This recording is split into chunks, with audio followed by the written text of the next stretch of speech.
Hi, I'm Shivansh Tripathi, serving as legal intern in Lexis and Company firm. Today we are going to discuss what is maritime law.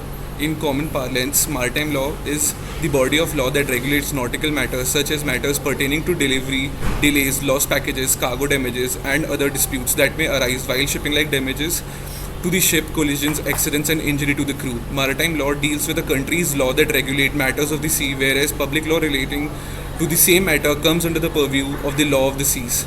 These laws are complex structure of various national laws and treaties of the international nature. These maritime laws have evolved drastically with the changing times.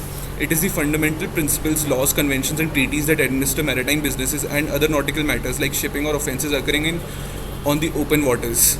It consists of laws, rules, and regulations to handle the disputes that arise in navigating waters and protect the person or organizations who work or navigate through waters, as well as passengers on board.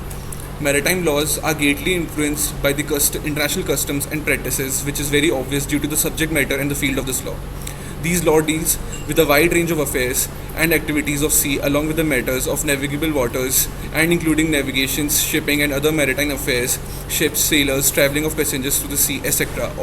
Ordinarily, these laws are regulated by national legislations, but they are shaped by international influences, especially international conventions and treaties. The rationale behind this is stated above is that shipping and other such activities are bound to involve international relations. Generally speaking, maritime law applies to sea waters only. The shipping activities carried out in the interior waterways are regulated by other laws and rules.